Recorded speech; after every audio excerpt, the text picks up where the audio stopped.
Hello everyone, welcome to DSL classes. कैसे हैं आप सब लोग? अच्छे होंगे। तो हम लोगों की रीकैप सीरीज़ में आज हम लोग लेने वाले हैं लाइट रिफ्लेक्शन।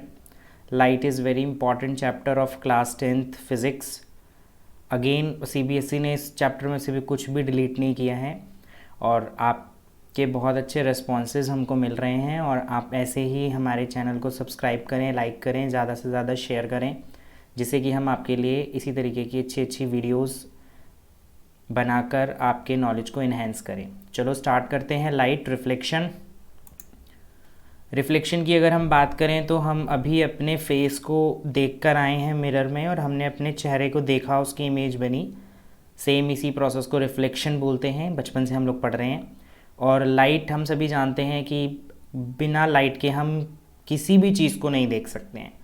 तो this is the diagram of reflection of light. छोटा सा सिंपल सा टॉपिक है इसमें। This is the incident ray. जो भी रे ऑफ लाइट किसी भी सरफेस पर, मिरर जैसे सरफेस पर फॉल होती है, उसको हम इंसिडेंट रे बोलते हैं। एक बीच में 90 डिग्री पर हम स्ट्रेट लाइन ड्रॉ करते हैं, दैट इज़ द नॉर्मल। और इसके बाद जब ये इंसिडेंट रे मिरर से टकराती है तो ये उसी डायरेक्शन में रिफ्लेक्ट हो जाती है सेम एंगल के साथ। This process is called reflection. This रे इज कॉल्ड रिफ्लेक्टेड रे, है ना। ये आप लोगों ने क्लास 7th 8th में भी इसको स्टडी किया है और अगेन 10th में ये फिर से आपको स्टडी करना है। और यहाँ से भी क्वेश्चन सीबीएसई में आया हुआ है। उसके बाद यहाँ पर ये दो एंगल हैं, angle I angle R. Angle I angle of incidence है, नोट करना चाहें तो नोट कर लें। और एंगल आर हमारा एंगल ऑफ रिफ्लेक्शन है। यहाँ से बहुत इंपॉर्टेंटली एक चीज़ नोट करनी है, लॉज ऑफ रिफ्लेक्शन। बेसिकली अगर हम बात करें तो फर्स्ट लॉ है angle I is always equal to angle R, यानी कि जो एंगल ऑफ इंसिडेंस है वो हमेशा एंगल ऑफ रिफ्लेक्शन के इक्वल होगा। अगर हमसे बोला जाए एंगल आई 30 डिग्री है तो इट मीन्स हमारा एंगल आर भी 30 डिग्री होगा। उसके बाद incident ray, reflected ray and normal, ये तीनों ही सेम प्लेन पर लाई करेंगी।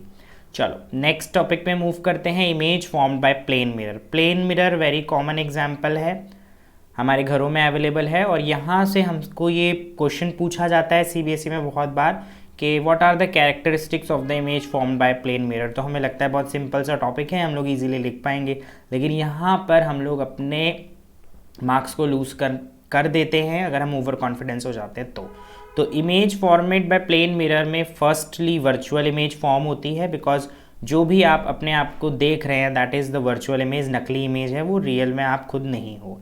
और हमेशा इरेक्ट इमेज आपको बिल्कुल सीधी इमेज दिखाई देती है। कभी ऐसा नहीं होता कि आपने प्लेन मिरर में खुद को देखा और आप उल्टे हो गए, ऐसा हो ही नहीं सकता। सेम साइज इमेज आपको दिखाई देती है, साइज छोटा बड़ा नहीं होता।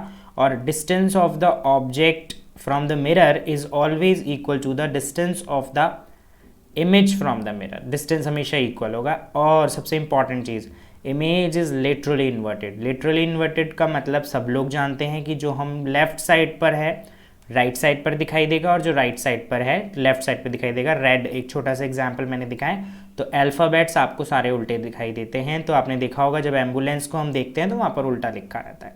नेक्स्ट टॉपिक पे मूव करते हैं, स्फेरिकल मिरर। प्लेन मिरर के साथ साथ स्फेरिकल मिरर हम लोगों के सिलेबस में है।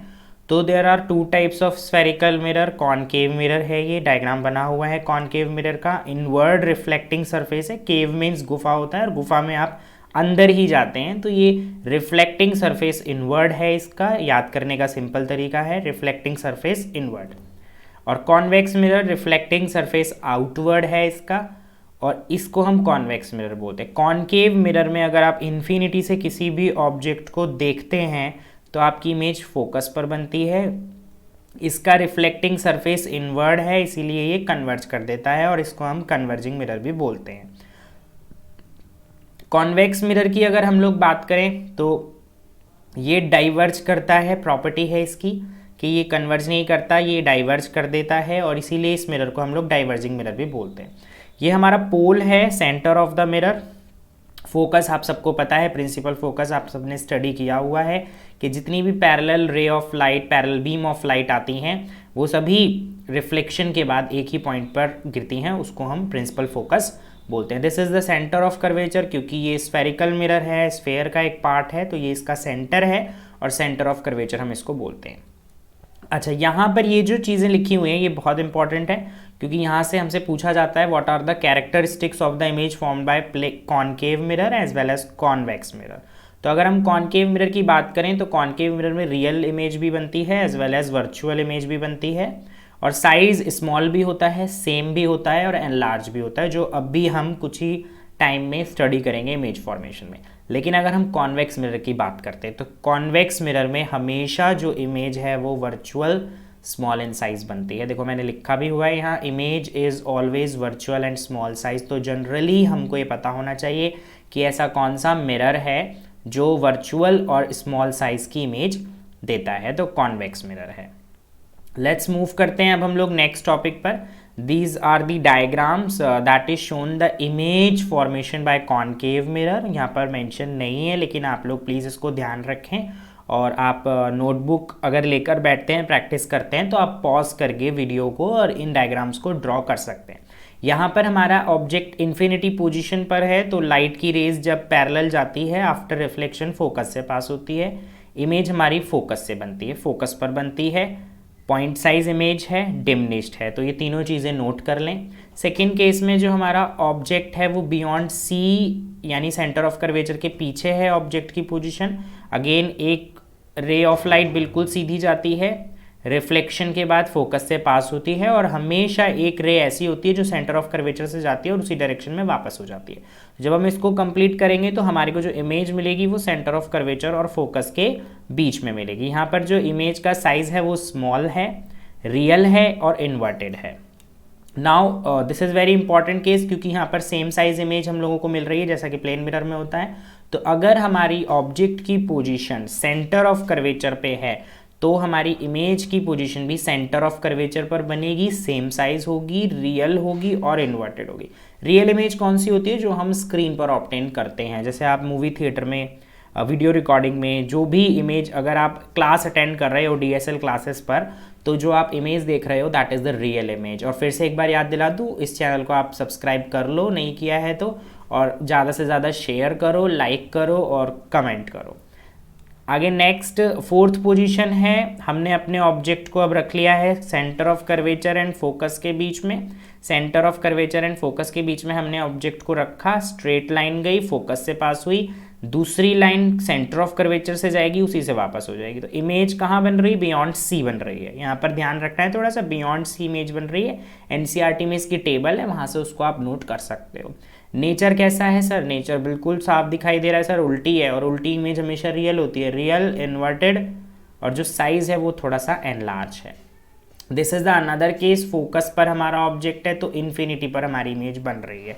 This is very important case, जो लास्ट केस है जहां हमारा फोकस और पोल के बीच में ऑब्जेक्ट रखा हुआ है। तो आपको ये ध्यान रखना होगा, यहाँ वर्चुअल और इरेक्ट इमेज हमारी बनती है। वर्चुअल और इरेक्ट इमेज 6 केस में बनेगी, और हमें इस केस को अच्छे से ध्यान रखना है और इसकी आप लोग ड्रॉ करके प्रैक्टिस कर लें। चलो अब मूव करते हैं कॉनकेव मिरर की इमेज फॉर्मेशन पर। ये हमने कॉन्वेक्स मिरर की, तो कॉनकेव मिरर की एक ये पोजीशन है कि एक इन्फिनिटी वाली तो आपने अभी देख ही ली है। इन्फिनिटी पर अगर हमारी इमेज है, ऑब्जेक्ट है, तो फोकस पर हमारी इमेज बनती है। लेकिन ये वाला जो केस है जहाँ पर ऑब्जेक्ट हम पोल के सामने कहीं पर भी रख दें, इन्फिनिटी और पोल के बीच में, तो ये हमेशा जो भी आपकी इमेज होगी उन सबको डिमनिश्ड करके बना देगा। वर्चुअल इरेक्ट और डिमनिश्ड इमेज इसमें आपको मिल जाएगी। ये वाला डायग्राम भी कई बार आपसे पूछा हुआ है, तो ये वाले डायग्राम की भी आप प्रैक्टिस कर लें। उसके बाद हम लोग चलते हैं यूजेस पर। भाई यूजेस क्या है कॉनकेव मिरर और कॉन्वेक्स मिरर के? घर में तो हम लोग यूज़ कर नहीं सकते भाई, हम लोगों को वरना अपना फेस उल्टा सीधा दिखाई देगा, इसीलिए हम घर में तो प्लेन मिरर का यूज़ करते हैं। लेकिन शेविंग मिरर में large image of our face, अपने चेहरे को लार्ज देखने के लिए हम जो है कॉनकेव मिरर का यूज़ करते हैं शेविंग मिरर के लिए। तो यहाँ पर आपको ध्यान रखना है क्यों करते हैं। इसलिए करते हैं क्योंकि कॉनकेव मिरर हमें एनलार्ज इमेज देता है, जिसकी वजह से हम अपने फेस को देख सकते हैं। डेंटिस्ट इसका यूज़ करते हैं। डेंटिस्ट के पास अगर आप गए हो तो आपने देखा होगा, आपके टीथ को लार्ज इमेज टीथ की बने, इसके लिए डेंटिस्ट कॉनकेव मिरर का यूज़ करते हैं। रिफ्लेक्टर्स इन टॉर्च में कॉनकेव मिरर का यूज़ करते हैं हम, व्हीकल हेडलाइट में यूज़ करते हैं जिससे कि पावरफुल बीम ऑफ लाइट हो। सर्दियों का टाइम है, फॉग का टाइम है, तो पावरफुल बीम ऑफ लाइट होगी तो फिर वो फॉग को क्या करेगी, हटाती हुई आगे जाएगी। इसीलिए रिफ्लेक्टर्स इन torch light, vehicle headlight, search light में हम लोग कॉनकेव मिरर का यूज़ करते हैं। लार्ज सोलर फर्नेसेस क्या होते हैं? देखो भाई सोलर फर्नेसेस क्या होते हैं? सोलर फर्नेसेस ऐसे होते हैं जो सोलर एनर्जी से हम कन्वर्ट करते हैं, उसको हीट एनर्जी में कन्वर्ट करते हैं। सोलर सेल पैनल होते हैं, इलेक्ट्रिसिटी भी आज जनरेट हो रही है, तो वहाँ पर भी हम लोग लार्ज कॉनकेव मिरर को यूज़ कर सकते हैं। अब हम लोग समझते हैं कॉन्वेक्स मिरर का क्या यूज़ है भाई। कॉन्वेक्स मिरर का क्या यूज़ है, तो देखो एक पॉइंट यहाँ पर रह रहा है, ये भी छोटा सा है, कहीं पर लिखा हुआ है, इसको पढ़ लें।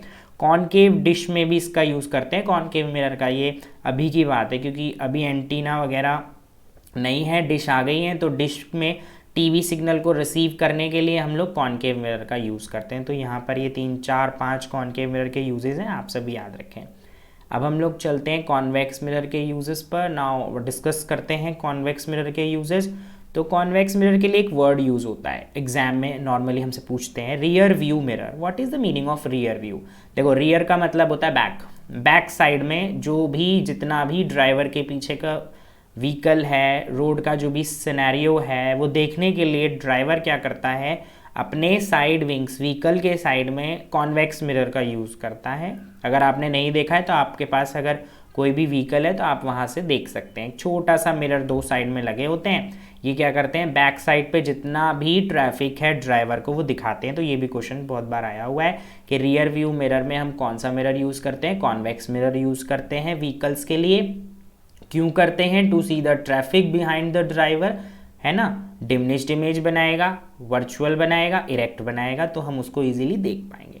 शॉप सिक्योरिटी मिरर भी है भाई। अगर आपको शॉप सिक्योरिटी के लिए सारी शॉप का एक व्यू चाहिए, वाइडर व्यू चाहिए, तो आप उसके लिए कॉन्वेक्स मिरर का यूज़ कर सकते हैं, क्योंकि कॉन्वेक्स मिरर क्या करता है, जहाँ पर भी ऑब्जेक्ट की पोजीशन है वहाँ से किसी भी इमेज को डिमिनिश्ड करके आपको दिखा सकता है। चलिए मूव करते हैं अब नेक्स्ट टॉपिक पर। This is the sign convention. Numerical में इसकी आपको हेल्प हो जाएगी।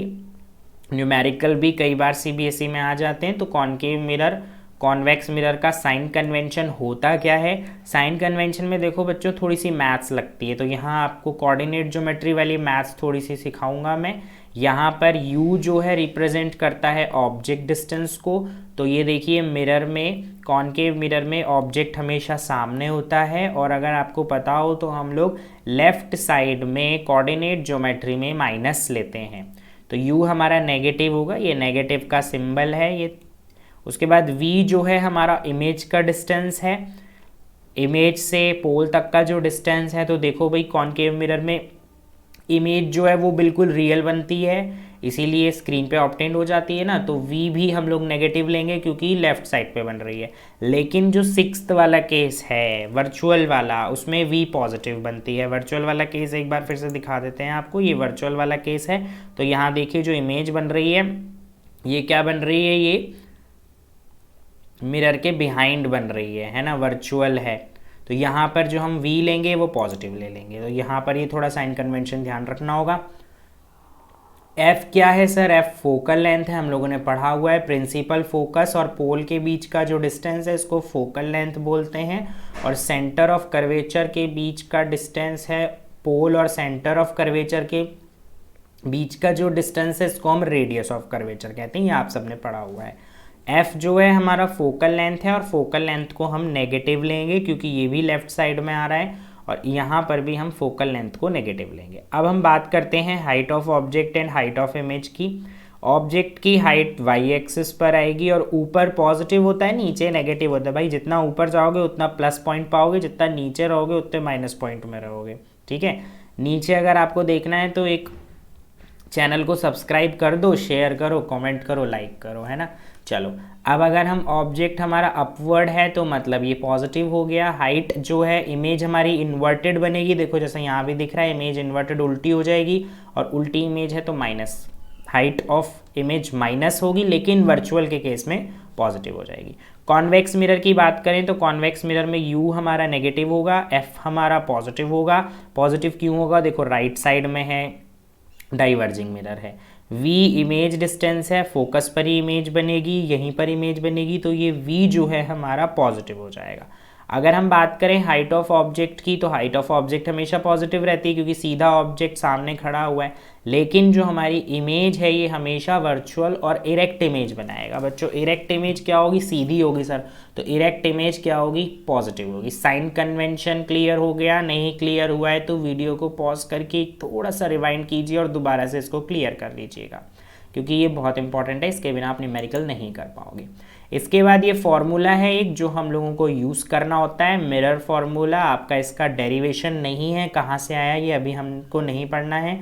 मिरर फॉर्मूला क्या है? 1/v plus 1/u is equals to 1/f। फिर से एक बार बता दूं, v इमेज डिस्टेंस है, नोट कर लो, u ऑब्जेक्ट डिस्टेंस है और f फोकल लेंथ है, तो ये रिलेशन जो है इसको मिरर फॉर्मूला कहते हैं। मैग्निफिकेशन क्या होता है?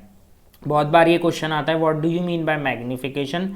मैग्निफिकेशन हम लोग बोलते हैं height of image to the height of object. Ratio है ये, हाइट ऑफ इमेज और हाइट ऑफ ऑब्जेक्ट का जो रेशो है इसको हम लोग मैग्निफिकेशन बोलते हैं। एक फॉर्मूला और है मैग्निफिकेशन का, -v/u। अगर आपका मैग्निफिकेशन माइनस आता है, नेगेटिव, -2, -3, -4, तो आपकी इमेज का नेचर होगा रियल इन्वर्टेड, याद रखेंगे। अगर आपका मैग्निफिकेशन पॉजिटिव आता है तो आपकी इमेज का नेचर होगा वर्चुअल एंड इरेक्ट। मैग्निफिकेशन की कोई ऐसा यूनिट नहीं होती है क्योंकि दोनों ही हाइट हैं, तो यूनिट लेस है ये क्वांटिटी, इसकी कोई यूनिट नहीं होती है। यहाँ से आप लोगों को ये दोनों ही साइन कन्वेंशन और ये मैग्निफिकेशन मिरर फार्मूला, ये थोड़े न्यूमेरिकल प्रॉब्लम्स में इनका यूज़ है, तो इसको भी आप अच्छे से पढ़ लें। यहाँ हमने रिफ्लेक्शन का रिविजन कंप्लीट करा। अब देखो आप लोगों के लिए एक अच्छी अपॉर्चुनिटी अनअकैडमी लेके आया है, आइकॉनिक सब्सक्रिप्शन क्लास 6 to 12 के लिए। तो अगर आप लोगों को ये सब्सक्रिप्शन लेना है, इसके बहुत सारे बेनिफिट हैं, तो आप इसमें टाइम मत लगाइए और जल्दी से जल्दी इसका ये वाला सब्सक्रिप्शन ले लीजिए। इसमें क्या आपको बेनिफिट मिल रहा है? देखो, पर्सनली आप लोगों को गाइडेंस मिलेगा, जो हमारे मेंटोर्स हैं वो आप लोगों से बात करेंगे, कम्युनिकेशन होगा। जो अभी तक प्रॉब्लम आ रही है कि कम्युनिकेशन नहीं हो रहा है मेंटोर्स का, तो मेंटोर्स का गाइडेंस आपको मिलेगा। लाइव डाउट सॉल्विंग क्लासेस होंगी आपके, आप डिस्कस कर सकते हो, इसमें आप अटेंड कर सकते हो। इसको वीकली रिपोर्ट आपको मिलेगी, आप कैसा कर रहे हैं अपने क्लास में, टेस्ट में, इसकी आपकी वीकली रिपोर्ट मेंटेन होगी। पेरेंट के साथ जहाँ कनेक्शन नहीं हो पा रहा है तो यहाँ पर आपके पेरेंट्स के साथ भी कनेक्शन हो जाएगा। पर्सनल मेंटोर आपको मिलेगा जो आपको गाइड करेगा। स्टडी प्लानर आपको मिलेगा और बाकी प्लस के जितने भी बेनिफिट हैं वो तो सब आपको मिलेंगे ही मिलेंगे। तो आपको इसमें टाइम नहीं लगाना। और ये सब्सक्रिप्शन आपको अगर लेना है तो ये क्लास 6 के चार्जेस हैं, आपको स्क्रीन पर शो हो रहे हैं। अफोर्डेबल चार्जेस हैं ये, क्लास 7 के चार्जेस और क्लास 8 के चार्जेस। और सबसे इम्पॉर्टेंट चीज़, अगर आप DSL क्लासेस रेफरल कोड डालते हो तो आपको 10% का डिस्काउंट मिलता है।